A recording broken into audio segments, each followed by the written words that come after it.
This podcast is entirely listener supported. To find out how you can help, head to patreon.com/wehaveconcerns.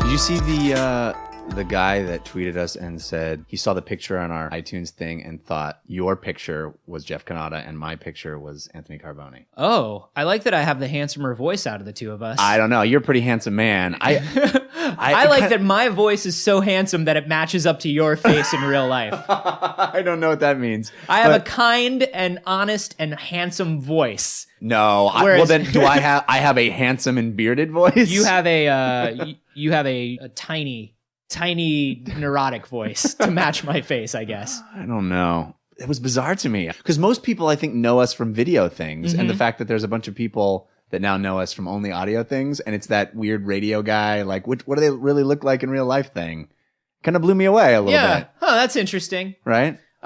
Just so everybody knows, to clarify who is who in the pictures, whichever one you find more attractive is me. This is We Have Concerns. Hi, Jeff Cannata. Hi, Anthony Carboni. Hello, concerned citizens. Hello, hate listeners. Is there anybody hate listening to this show? I hope not. I feel like the barrier of entry to a podcast where you have to actually subscribe and download it and put it in your thing. I feel like hate listening is not a podcast thing, which is one of the reasons I love podcasting so much. Dude, hear to that sentiment. Now, when I was on a very popular YouTube channel, hate watching is absolutely a thing. It's the main thing. It's the only thing. I hate watching. Hate watching makes no sense to me. I'm going to die one day. Yeah. I'm going to die one day. I'm going to spend my life watching fucking Peter Pan and hating it for 3 hours. Fuck you. Well, you bring up Peter Pan, as did our listener Ian Villarreal, who sent in an article to wehaveconcernsshow@gmail.com all about Peter Pan in relation to this concept of hate watching. It was on NPR. Oh, God. My Twitter feed was just full of smarmy assholes who thought they were too cool for Peter Pan last night. Yeah. I mean, it's probably a little while ago now for people who are hearing this, but these are the types of shows, and they're saying here on NPR that now actual networks are programming to hate watchers. They're providing fodder because they're like, hey, if you watch it, we don't care if you're hate watching it or love watching it as long as you watch it. Dude, yes, that is the thing. Because once again, when I was doing D-News, look, dude, you can leave all the angry comments in the world because I know that it took you long enough to make an angry comment that I got full credit for your review. An ad probably popped up. Right. I'm getting paid. Thank you so much. Come back tomorrow and hate what I say then. I'm here for you to hate 14 times a week. Come on and pay my fucking bills. But must we, is this entertainment for people to watch something that just stirs in them feelings? Yes. Why? Come on. I think people watch Fox News like that or MSNBC like that, depending on their persuasion. There's a lot of things people do like that. They just want to get that rush of fuck you. Yeah. And come on, don't you have better things to do with your time? You know what it is? It's moral tribalism, right? That's what it really is. We all love and hate the same things together. We are together as a group. We are all in on the joke. I am part of the team. That's really what it comes down to with something like hate watching Peter Pan. We all know that we don't like Peter Pan, but we all know that Peter Pan is on and a lot of people are going to be watching Peter Pan. So, hey, let's all get together and talk about how stupid the other people watching Peter Pan are. Yeah.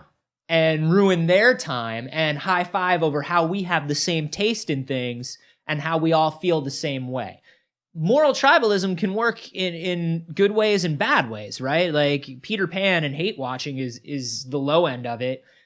It really, really horrible echo chambers of terrible political and moral beliefs online is, it on a grander scale. Right. But it's all the same thing. It's all like we are part of a group. We are together. So there's a sense of community, and in order for there to be an in-group, there has to be an out-group. Yep. And let's all get together in our in-group and mock the out-group. Yes.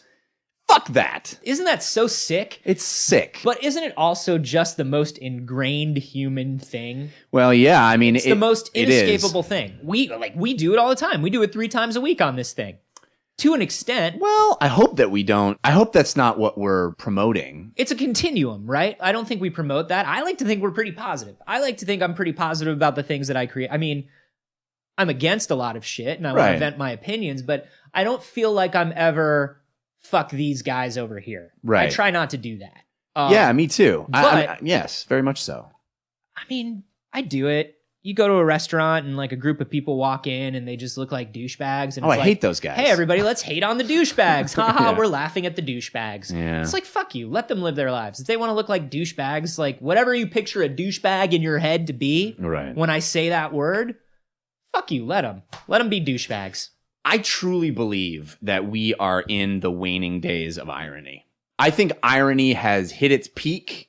And I think it's going to be a generational thing. I think that where we are this generation of ironic thinkers and talkers and cynical people, I think genuine is punk rock now. Yeah, genuine sure. is punk rock. But that just means the jokes are, whereas irony is like, I'm going to listen to this thing and like, oh yeah, this thing. Haha, yeah, me too, this thing. Haha, nudge, nudge, wink, wink. Right. The removal of irony just makes hate watching more direct, right? Maybe. Because now we're not watching a thing and ironically liking it. It's not like, haha, look at the... We're watching this thing and making fun of how we hate it directly. Do you get what I'm saying? I do. I think you're saying it's not more like, hey, honest. Yeah, it's a more honest hatred, Yeah. which I think on one level is better. Is it? Yes, because like you're saying, the ironic, smarmy, like nudge, nudge, wink, wink. I'm buying this album. Haha. Here's a picture of me with this fucking movie with this Blu-ray in my hands. Right. I bought 30 copies of Adam Sandler's Click and I have them all on my on my shelf. Haha. I love Click. Let's watch Click again. Yeah. Now it's just kind of like, man, fuck the Adam Sandler movie. It's stupid. Yeah. You know, let's make fun of Adam Sandler directly. I mean, I say that and I genuinely enjoy watching bad movies. I have a great time watching The Room or Troll 2 or Rock and Roll Nightmare. But that is sort of the same thing, right? We are all getting together to watch this movie and be like, look at how terrible this movie is. Yeah. We all agree that this movie is terrible. So we're all waiting to say, oh, hi, Mark, at the same time. Yeah. It's like watching, it's Am not I a like, hypocrite then? If I get actual joy from that, is that hate watching or are we talking about something different? I don't think that's hate watching. I think it is because I think that very little hate watching is actually rooted in a deep-seated hate. I don't think people are watching Peter Pan and fuming. When you watch The Room, you have this idea in your head that these people genuinely got together to make a thing and they worked hard on a thing and the thing turned out bad. Nobody wants to make a bad thing. Right. But you like to think that you're laughing along with them and Right. you're not disparaging the work that they put in. Yeah, people who set out to make bad movies, the movie is almost never entertaining. It's the earnestness, it's the genuine attempt at thinking they're making something great and it falls flat on its face. Because some bad movies, a good bad movie is not boring. Usually, like, people tend to think, oh, I love to watch bad movies. And what you're thinking about is stuff like The Room, like Troll 2, like these movies that are bad, but Killer Clowns from Outer Space. Right. They're bad, but in a fun way where they're not boring. Most bad movies are bad because they're just boring. Right. A bad movie is just not fun to watch in any way. Yeah, yeah. And that's the majority of bad movies. So a good That's bad a movie. genuinely bad movie instead of like a fun bad movie. So a certain amount of hate watching has to come from the fact that to an extent you can understand what this movie is trying to do, and there's an amount of earnest effort applied to this movie or this project or whatever is you're hate watching, right? Yeah. So people who hate watch Peter Pan, when you watch it, you see what they're trying to do and you see how they are failing at what they're trying to do and how they are oblivious to how they're failing. But I don't think that's in the case of Peter Pan, at least, or Sound of Music, or you know these kind of one-off things that people watch and are like, I think it's a cynical look at how genuine the creators are trying to make this schmaltzy thing that we all feel superior than. Well, now let's pull that apart too. The we all feel. Here's the thing. Most of the time when this sort of hate watching and this tribalism shows up in relation to pop culture, it's because you're not the fucking intended audience to begin with. Yeah. Peter Pan was not for you and me. Peter Pan was for people who are a little older and people who have children. Right. For a lot of 7-year-olds, 8-year-olds that watched TV with their parents last night, that Peter Pan is going to be a good memory. And Right. Allison Williams is going to be their Peter Pan, and Christopher Walken is going to be their Hook, and they're going to like it unironically. It's part of their childhood. Yeah. It was made for them. Peter Pan is for fucking kids, asshole. Yeah. Yeah. You can look at Hook, which is Peter Pan for adults, right? Yeah. You can look at the Peter Pan 2003 movie. You can look at the new Peter Pan that's coming out that's supposed to be a little darker or whatever. Right. And that's Peter Pan for adults. And that's like, oh, that's cool, Peter Pan. That's what Peter Pan's supposed to be. No, it's not. Fuck you. You're just getting a version of this thing that is for you. Right. And so now you think it's cooler. But last night, like that Peter Pan was just fine. Yeah. It's fucking racist still. Did you watch it? I saw bits and pieces of it. You know, I mean, the depiction of the Indians is problematic, but it's problematic and it's not problematic at the same time. It's problematic because it was written for Victorian era kids, but it was also not problematic because it was supposed to be a child's idea of what Native Americans are. Yeah. So it isn't like if there were pirates alive today, I'm sure they would object to the depiction of Captain Hook and Smee, right? Like, they'd just be like, hey, fuck that guy. Yar, that's not who we be. We don't talk like that, do we? No, we don't talk like that. I mean, yar. Oh, okay. Am I a stereotype? I mean, here's the thing, Blade Hand. He's a stereotype. He's a stereotype. Okay, keep it down, Polly. Sorry. Blade Hand. Yar. I don't want you to think that you are perpetuating a stereotype, but clearly this idea of what a pirate is has come from somewhere. Yar. You know, I'm not saying that what you're doing is wrong. I love you. I think you're wonderful, and we love having you as part of the crew. Well, I like to be here. Yeah. And you know, you put in good work, and I don't want you to think that you have to change because what you're seeing on screen reflected back at you. Well, I come from a long line of pirates. I know you do. My father was a pirate. Sure. His father was a pirate. Yeah. And his grandfather was a pirate. I know. And it's a long, proud tradition. it really is. And I feel like I want you to know that we're all watching and we know that this is a simplification. This is a caricature. And we don't want you to feel like they're taking anything away from you. Mocking your race. Mocking your race. Okay, Polly, for the love of fucking God. I don't know. Polly's very sensitive. We should do something about this. We're going to mount a protest. I think we should. We got a lot of protesters who are ready to walk the plank. Walk the sidewalk for us. I mean, you're not making it any easier. I will tell you that. We should come up with a hashtag. Does anybody have any working hands that they can use to operate a touchscreen? I have 2 hooks, Blade Hand, obviously. I've gone through so many iPhones. Those damn screens. I just wish we could mount a campaign in some way. Fuck it. Fire the cannons at everybody. Yeah. Fuck this peaceful protest shit.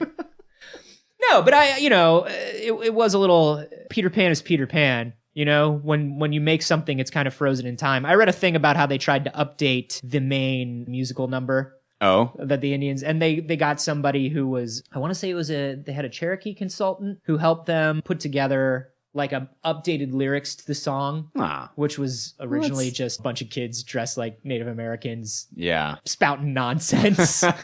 Nonsense noises. Yeah. I don't understand the idea of watching something to ridicule it or to, I guess I don't get that rush of adrenaline or fun out of something to hate it. No, like I said, my feeling is there's something out there for everyone, but that doesn't mean everything is for everyone. Right. If a thing is not for you, so what? Like, as long as it's not offensive and terrible, as long as it's not like, you know, if I was Native American, I'd have some problems with Peter Pan. Mm-hmm. But. Or if you were like a fairy. If I was a fairy, I'd have a lot of problems. If I was a pirate. I mean, I'm a boy who doesn't want to grow up, and I... No, you're an adult man acting like a child. There's a difference. There's a difference between a boy who doesn't want to grow up and a dude who's fully grown. That's true. That's true. It's, But no, so for me, it's like, fine, you want to toss off a one-liner about how Peter Pan is silly? Fine. But if you're going to sit and hate watch something for 3 hours...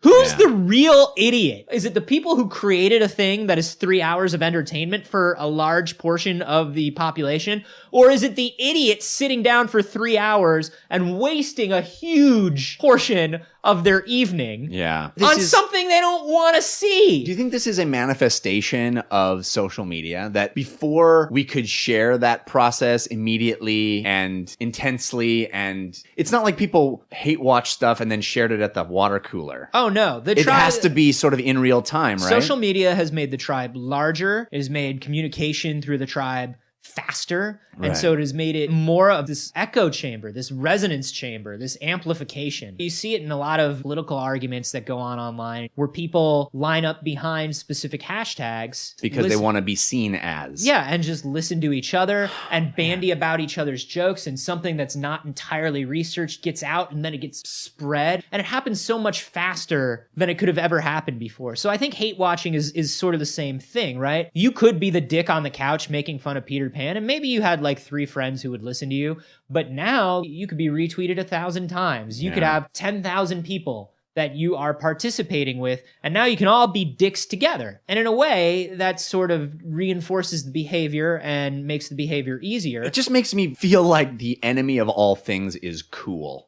Like, to feel cool, the pursuit of being cool, it has always been the enemy my entire life. Maybe I'm overstating. Everything bad is cool. Do you remember when taking flamethrowers to dogs was like really hot? Like back in 97? Do you remember when that was the shit? Yeah. It was the guy from Everclear. He did that thing where he took a flamethrower to dogs, and then for like 6 weeks, it took the nation by storm. You could not get rid of it in my school. They had to specifically ban flamethrowers, which you would think would be banned beforehand. You would, but I guess it wasn't specific. It's weird how many dogs were at your school too. Yeah, well, Florida public school system. There were a lot of just wild dogs running around eating trash. You know what? Not a lot of book learning. You know what'll clear that right up, though? What? Couple of flamethrowers. And I think that's why they let it go on for so long. Because it was so cool. In the beginning, it was the kids felt cool, and it was solving a problem. Right. And it was the healthiest school lunch we ever had. It was like, 2 birds with 1 stone. Yeah. Or as they used to say in Florida, two dogs with one flamethrower. Yeah. But no, I see what you're saying. Because cool has always been about tribalism too. Yeah, it's about making sure you're not in that particular out group, which is the uncool out group, right? You got to be in the in group so that you can maintain your level of cool. And it's all about ego, and it's all about self-identification, and it's all about throwing somebody else under the bus, because you can't be cool unless something else is uncool. I don't know. Maybe there is something to everybody rushing to do this on social media, because those well-defined tribes really do go away after you leave school to a certain extent. High school and college are the most outward manifestations of that tribalism, I think, in at least in American society. Mm-hmm. I guess as an adult, you can align yourself with certain clubs or activities and stuff like that. You can join certain social groups, but for the most part, you lose that tribalism. And I think when we're not part of a group, because we're social animals, we feel a little bit at sea. Like as an adult who works from home now and gets to do kind of whatever he wants and only has to deal with the parts of life that he wants to for most of it, I don't really have a tribe. There's no need to align myself with people.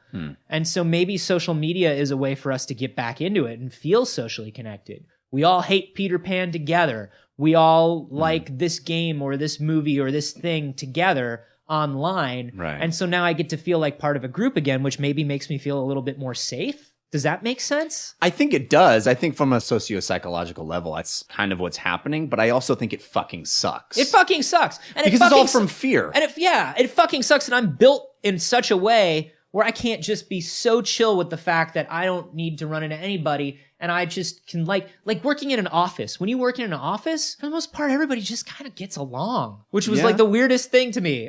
Before Revision 3, I'd only ever worked like retail and like shit jobs. I only ever worked shit jobs. Yeah. And so getting into an office, like we're all here voluntarily and we like what we do. And if we don't like it, we leave. And everybody just got along, and you didn't have to love anybody and you didn't have to hate anybody. And it was kind of like, it was weird to me to spend so much of my time day in and day out. I mean, sometimes you would talk smack about people because that's just like the nature of work. There's office politics there's too. Office there's politics, in-groups and out-groups that pop up in the workplace, certainly. I don't know, maybe it's just because I just get along so well with everyone. You do have a sunny disposition that is that's what I've been infectious. told. Infectious. I've been told I'm sort of like a Pollyanna for our times. Oh, yeah. That's like an Annie, you know? Uh-huh. Speaking of which, you're like a Peter Pan is I'm what you sort are. of like a Peter Pan. Yeah. You know, just kind of like just a flying rogue, around the room. Just a rakish rogue, you know? I didn't read Peter Pan all the way to the end. There's no sad bit, right? About him and the nature of him. Everything works out great. He never has to give up everything he believes in or all his friends in order to retain his boyish so I'm kind of like a Peter Pan. Yeah. Yeah. Yeah, I think that's my problem is maybe I just don't see the tribalism because I'm so evolved and I get along with everyone. Yeah. I have a group, by the way, of people who are really evolved and get along with everybody, and we meet. Can I be part of it? No, absolutely not. I don't think you'd get along with us. Oh. I just don't think there's a place for you there. Oh. We've actually talked about you before. Do you say nice things about me? No. What do you say? You know what, man? It's like, why get into it? Why get into specifics? Well, I'm glad you're setting such a good example with your lack of tribalism. Yeah, thanks, man. Anyway, I gotta go. I got some more important people to meet. But how do you guys feel about hate watching? Do you do it?